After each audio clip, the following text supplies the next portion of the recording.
It happened on a Thursday night. No fight, no shouting. Just a quiet dinner, and then my mom said, "We need to talk." Next thing I knew, they were handing me a packed bag and telling me to leave. Said I stole from them. Said they didn't know who I was anymore. I was 6 weeks pregnant, with twins, Callum's twins. They didn't ask, they didn't even look at me. Where in the world are you listening from? Let me know, and if this story hits home, subscribe so you don't miss the rest. Before it all fell apart, I thought we were fine. Not happy, not close, but fine. I lived in the back guest room at my parents' place in Phoenix. Saved up every dollar I could. Worked full-time at Rose Glen Institute, running data logs and sample prep for clinical trials. I liked it. Quiet work, clean results, nobody yelling. But the house, that was different.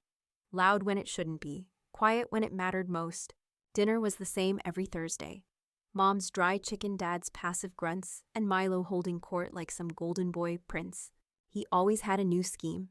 Crypto coin last year, organic shampoo before that. Now a health tech startup. No product, no team, just talk. Still, Dad called him our visionary, and Mom. She poured his wine like he was a guest of honor. Me, I washed the dishes. They never asked about my job. Never mentioned the promotion I almost got. Never once said thank you for the rent I quietly slipped under the toaster every month. But I stayed, because I thought that's what good daughters did. And because of Callum. He came into Rose Glen 6 months before everything exploded. CEO of biotech. Sharp, strange, brilliant. He noticed things. Once during a trial debrief, he stopped mid-sentence to say, "You double-check every label. Most people don't." He saw me. We weren't supposed to date. Power dynamics, company policies, gossip. So we didn't, not publicly. He'd walk me to my car, slide notes into my lunchbox, call me late at night just to say he missed my voice. I didn't tell anyone, not because I was ashamed, because I wanted one thing that was mine. Then I missed a period, then 2. I didn't panic, not right away, but the same week I made the appointment to confirm it. Mom asked if I could sign off on a small bank transfer, just a glitch in Dad's pension, she said. I never saw the form, just heard Milo whisper something in the hallway that made my stomach clench. Don't worry, she'll take the fall. I should have asked questions. I didn't. I was too tired, too nauseous, too in love, too hopeful. Then came Thursday dinner. No hugs, no questions. Just the silence before the lock clicked. And me standing there wondering when they stopped seeing me as theirs. I got the text at 4:12 p.m. Family dinner tonight, 6 sharp, be home. Just like that. No emoji, no love, Mom. The house smelled like lemon cleaner and something burnt. There was no food on the table, no plates, no oven light. Just the living room lamp flickering overhead. Milo was already there, sitting on the edge of the couch, hands clasped like he was about to interview someone. Mom stood near the window, arms crossed. Dad sat in his recliner, eyes on the wall. I hadn't even taken off my shoes. What's going on? No one answered. Milo finally spoke. We need to talk about the money. His voice was calm, too calm. What money? Mom turned to me. Don't lie, Liora. Her words sliced cleaner than any slap. I'm not. Dad held up a printed bank statement. One line was circled in red. A withdrawal. $10,000. Gone. You logged into our account on the 10th, he said. I stared at the paper, then at them. I never touched that account. Why would I? You needed it, Milo interrupted. For whatever it is you've got going on. You've been weird lately. Weird. I laughed once, sharp and wrong. I'm pregnant, Milo. The room froze. Only the lamp buzzed. Callum's, I added, in case you're wondering. Mom blinked fast. Dad didn't move. Milo didn't even flinch. That doesn't change what you did, he said. I didn't do anything. My throat tightened. You think I'd steal from you? You signed off on that transfer, Dad muttered. You gave me a form, I snapped. I never read it.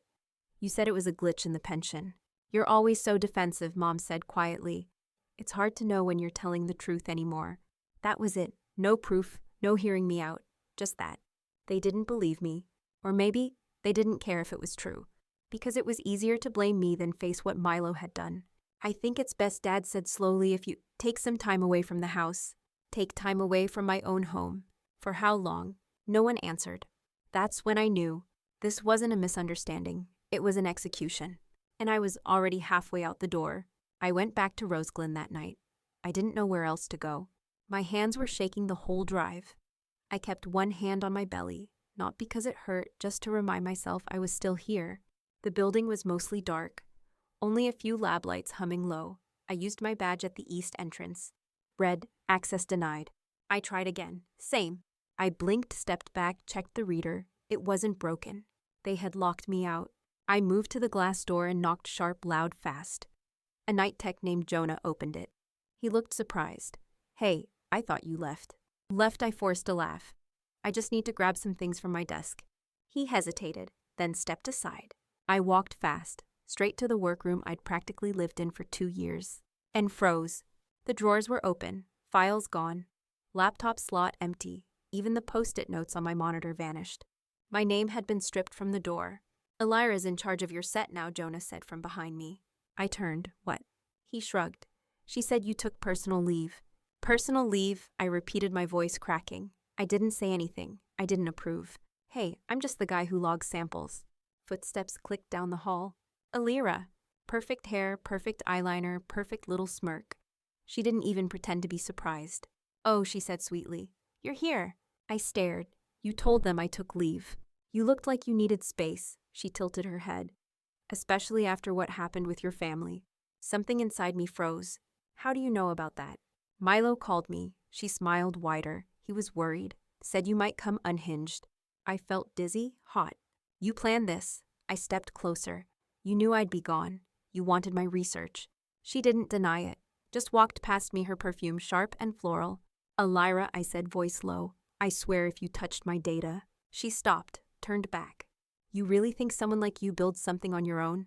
Her voice was honeyed venom. You're just the bridge people walk over to get somewhere real. I didn't move, didn't scream. I just watched her walk away. And I realized they weren't just taking my name off the door. They were trying to erase me completely. I didn't sleep that night. Just sat on the edge of the motel bed, staring at the speckled ceiling, trying to hear anything but my own heartbeat. The air conditioner wheezed like it was dying. A faint smell of bleach and damp carpet hung around me, the kind that clings to your clothes. Then a knock. 3 soft taps. I froze. Another knock. I moved slowly, peeking through the peephole. It was him, Callum. Gray hoodie collar, wrinkled eyes like he hadn't slept either. I opened the door. He didn't say anything right away. Just looked at me, really looked. Can I come in? His voice was softer than I remembered. I stepped aside. He sat in the armchair by the window, same spot where I'd cried 12 hours earlier. You knew, I asked, not angry, not accusatory, just tired. I had a feeling, he said. I called the house. Your mom hung up. I laughed, sharp, hollow. They think I stole from them. He nodded. I know. I waited for him to ask if it was true. He didn't. Instead, he reached into his jacket and pulled out a crumpled paper bag. Inside, Ginger Chew's electrolyte packets, 2 protein bars. I stared. You remembered. I watched my sister carry twins. I know what helped. Something cracked in me. I almost let it fall apart right there. But instead, I asked the question I'd buried for weeks. Why'd you stop calling? He didn't look away. I was trying to keep you out of something. What? My family, he said simply. My mother's foundation, Zeta. The one your institute just partnered with. I blinked. You're telling me? He nodded. They're funding your lab now. And Elira, she's on their fellowship list. The room spun, all of it. The transfer, the lockout, the timing. Why didn't you warn me? I didn't know it was you they were targeting. Not until it was already in motion. My jaw tightened. And now, he leaned forward. I want to help. I looked down at the paper bag in my hands. Torn, ordinary. But it felt heavier than anything I'd carried all day. I didn't say yes, didn't say no, just sat down across from him and let the silence decide. 3 days later, I stood outside the Southridge Innovation Fund office with a folder clutched tight to my chest. My proposal was inside, every page double-checked, my name at the top. No shortcuts, no stolen credit. The receptionist took it with a smile that didn't reach her eyes. We'll be in touch, she said. But I already knew, her tone, the glance over my shoulder, it screamed, you don't belong here. I waited 2 weeks. No response. On a hunch, I checked the fund's newsletter. There it was, a grant awarded. Same focus area, same keywords. Even the project title, just barely reworded. Lead researcher Elira Stone. My mouth went dry. I scrolled fast, hands shaking. The write-up quoted her summary, word for word. Like a summary. I slammed the laptop shut. Couldn't breathe. I felt like the walls were closing in again. I called the fund office. No answer. I emailed. Got a generic, "Thank you for your inquiry." No one cared. No one even noticed she'd stolen it. I left the motel walking aimlessly. The sun beat down like punishment. The sidewalk shimmered. My stomach churned not just from pregnancy, but from helplessness. I stopped at a payphone. Why, I don't know. I dialed no one. Just stood there listening to the silence between rings that never came. My phone buzzed. A text. From Callum. "Don't go public. Family first." 4 words. That was all. Not "I'm sorry," not "I'll fix this." Just protect the brand. I stared at the screen until my vision blurred. Then I powered the phone off. I walked until my feet blistered, until the sweat soaked through my shirt, until I forgot what I was walking away from. At a cafe, I sat in the back, ordered nothing, and pulled out my notebook. Not the proposal, not the pitch. Just a blank page and 1 pen. I wrote 5 words. They took everything but me. Then I underlined it. Twice. Because I needed to remember what they couldn't erase was still here. Still breathing. Still fighting. I sat in a diner off Van Buren, the kind with sticky menus and a jukebox that hadn't worked in years. Across from me sat a cold glass of water and a folded-up flyer for rental spaces. Nothing made sense anymore. Not the silence from the fund. Not the betrayal. Not the text from Callum. I was tired of waiting for someone to come fix it. I reached into my bag and pulled out the USB I'd refused to throw away. Still warm from the Arizona heat. Still mine. I looked around the diner. No one was watching. No one cared. Flash, memory. My grandmother's voice barely above a whisper as we sat on the back porch one summer. "When they won't make space for you, you don't shrink, baby. You build." She handed me a pocket knife that day. Said I'd need it more than pearls. Now I understood. Theirs was a world I'd never fit in. But mine could start with nothing but a stolen heartbeat and a name they couldn't erase. Liora. It meant my light in Hebrew. I whispered it to myself, to the twins inside me. Then I opened my laptop, started a new file. From scratch, with my initials, my timestamp, my rules. No more begging. No more bridges. They burned me out. Now I'd build the fire myself. I registered the company under the name Saraden Labs. No fancy logo, no capital, just a name that meant persistence in an old dialect I once read in a textbook. The office a corner seat at the public library. Most days I sat between a cracked window and a dusty shelf labeled obsolete medical texts. I borrowed a laptop from a resource center, used it until the keys wore thin. Printed everything in grayscale, cheaper that way. And I kept going, one step, then another. I wrote the mission statement by hand. Scribbled sketches for a wearable hormone tracker on napkins. Filed for a provisional patent using my own last name. No co-founders, no co-signers. Just me and Nora. She was the only lawyer I knew from undergrad. Brilliant, sharp-tongued, unshakable. We hadn't spoken in years. I called anyway. She answered on the second ring. "You sound like you haven't slept in 3 days," she said. "Close," I replied. "I charge by the hour now, Liora. I'll pay in waffles and IOUs. Pause. Then send me everything. If they're stealing your IP, I'll bury them in filings." I nearly cried. Instead, I said thanks. Weeks passed. I pitched at free events, shared prototypes with women in community clinics, slept on couches, ate from vending machines, kept going. Then one afternoon it happened. An email. Subject line. Interested in early-stage collaboration. I clicked it 3 times to be sure it was real. The name hard Dr. Helen Atwood. A respected medical advisor with ties to multiple accelerators. She wanted a call, said she'd heard about my pitch through someone mutual. Didn't say who. I wore my best thrifted blouse, tied my hair back, practiced smiling without looking desperate. The Zoom call lasted 20 minutes. Dr. Atwood nodded through my deck, asked sharp questions, then leaned back and said, "You're a fighter, Ms. Halden. I like that." I smiled. "I want to bring your project into one of our backed spaces," she continued. "You'd have access to tools, mentorship, networking." It sounded perfect. Too perfect. My gut tightened. "What foundation backs your accelerator?" I asked. She blinked, then smiled. "The Zeta Foundation. You may have heard of them." My stomach dropped. I felt it in my spine. I kept my voice steady. "Who referred me?" "I believe one of their internal partners, Elira Stone." I didn't blink, didn't flinch, but something in me iced over. "Can I think about it?" "Of course," she said, "but we'll need an answer by Friday." We hung up. I stared at the screen, my face reflected back, drawn, tired, unbent. I wanted to believe she meant well, but I knew better.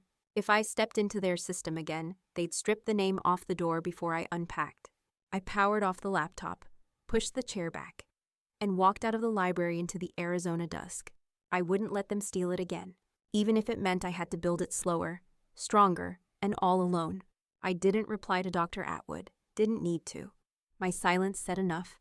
Instead, I poured everything I had into preparing for the Southwest Biotech Showcase, the biggest one in the state. I couldn't afford the entry fee. But a woman at the community clinic where I'd run trials, Maria, snuck my name into a student exemption slot. I owed her more than I could say. The event was held in a glass-walled hotel downtown. All marble floors and velvet ropes. The kind of place where security guards wore earpieces and everyone had a name badge except me. I arrived with a second-hand blazer, a printed poster tube, and a purse full of trail mix. I set up in booth 27, wedged between a neurology startup and a team of 3 guys trying to grow kidneys in vats. They had tablets, standees, hoodies with logos. I had my words, my data, and my will.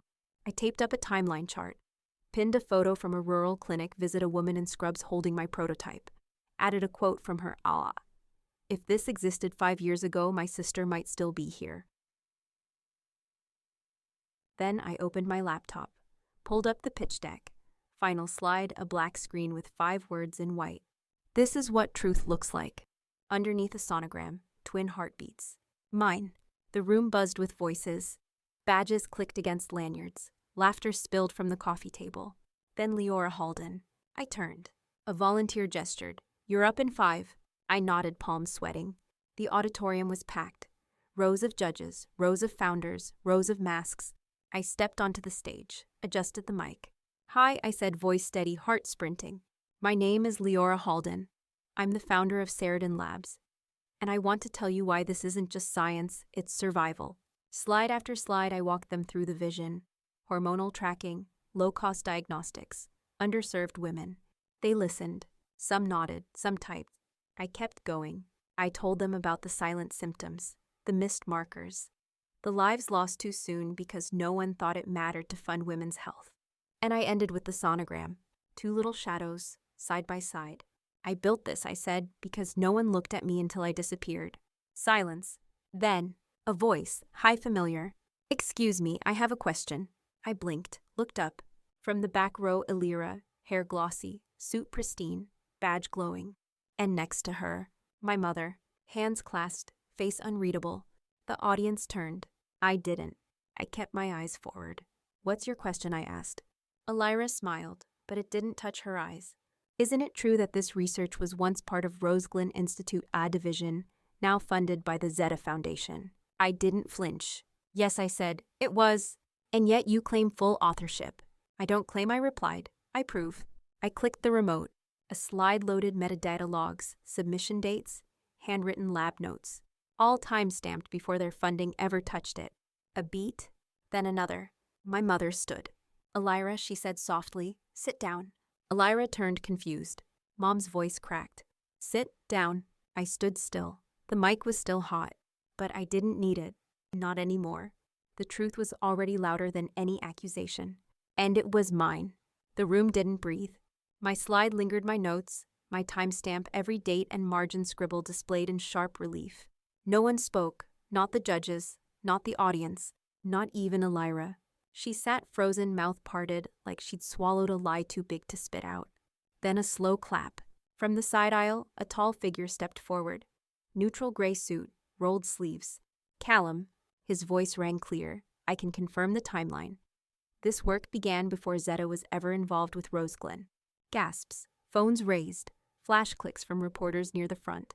He looked at Elira, then at my mother, then at me. I walked away once he said quietly, I won't do that again. My knees went weak, but I didn't show it. One of the judges leaned into their mic. Ms. Halden, would you be willing to submit these materials to our committee for immediate review? Yes, I said. Another judge nodded. This is substantial. We're freezing all affiliations with Zeta-funded labs pending investigation. Applause. Quiet at first, then rising. I stepped back from the mic. My mother approached slowly. Elira, long gone, vanished into the blur of blinking phones. She looked older, tired in a way I'd never seen. Not weak, just hollow. I didn't know, she whispered. They said you. I held up a hand. I'm not here for apologies. She blinked, tears welling. I let them turn me against you. You let yourself, I said, then walked past her. Outside, the air felt too big. Like I'd stepped out of a storm I didn't realize I'd been holding inside. Callum waited near the parking lot. He didn't say anything. He didn't need to. He opened the car door. I got in. We didn't speak the whole drive. Until we reached my apartment, a cramped 2-bedroom I shared with dust paper drafts and silence. He parked, looked over. They'll come after you now, he said. They already are, I said. I showed him the letter delivered via email that afternoon. Cease and desist from Zeta Foundation, signed by 3 lawyers, alleging defamation, breach of IP, misuse of confidential research. Do you want me to handle it? Callum asked. No, I said, then pulled out my folder. Thicker, heavier, inside statements from clinic directors, screenshots of submissions, patent applications, and a signed affidavit from a former Rose Glen advisor who admitted under oath that I'd been removed unfairly. I laid them on the coffee table like cards. Callum raised an eyebrow. You've been ready. I had to be. He sat back, smiled just barely. You want to file countersuit? I already did, I said. His brows rose. What? I used Nora, I added. She doesn't lose. He laughed softly. Remind me not to get on your bad side. You already did, I said, but you came back. We sat in silence. The hum of my old fridge filled the room. Outside wind rustled through brittle palm leaves. Then my phone rang. Unknown number. I hesitated. Callum nodded. Put it on speaker. I did. A man's voice clipped and formal. This is Judge Keegan from the Regional IP Court. Ms. Halden, we've reviewed your petition and are granting a preliminary injunction. I froze. In addition, he continued, we're initiating a hearing against Zeta Foundation for breach of ethical research conduct. Your presence is not required. Your documentation speaks for itself. I nearly dropped the phone. Thank you, I managed to say. Make sure your counsel checks the schedule. And Ms. Halden, yes. Well done. The line clicked. I sat there stunned, then leaned forward, head in my hands. I didn't cry. I smiled. Callum stood, walked over, and kissed my forehead. Not like a fairy tale, not like salvation, just steady, like we'd made it through the fire and into whatever came next. I looked at the files on the table, and finally, I believed I was the one who wrote them. The backyard wasn't big, just a patch of grass and a citrus tree Callum had planted last spring. But it was ours. The twins Leona and River were tumbling over a playmat, giggling at nothing, their laughter rising like birdsong. I stood at the kitchen sink, watching them through the open window, a warm breeze curling around my wrists. The court case never made headlines, but it didn't have to. Jetta settled quietly. Elira disappeared from every board she once bragged about. And Saradin Labs were growing, slow, deliberate, real. There's no gala, no champagne, just steady hands and science that holds. A package came last week. No return address, no note. Inside a small velvet pouch, and in it my grandmother's ring, the one Zanaya claimed, the one I thought was lost. I stood still for a long time, then slipped it onto my finger. It didn't shine. It didn't need to. It fit. Callum stepped onto the porch shirt, half untucked, smelling like lemons and sawdust. They wore themselves out, he smiled. I nodded, let them sleep. He wrapped an arm around me, didn't squeeze, just stayed. We didn't need to talk. We'd already said everything that mattered by staying. So now I ask you, have you ever been erased by the people who should have seen you first? Where in the world are you listening from right now? Drop it in the comments. And if you made it this far, subscribe. Some of us didn't disappear. We rebuilt.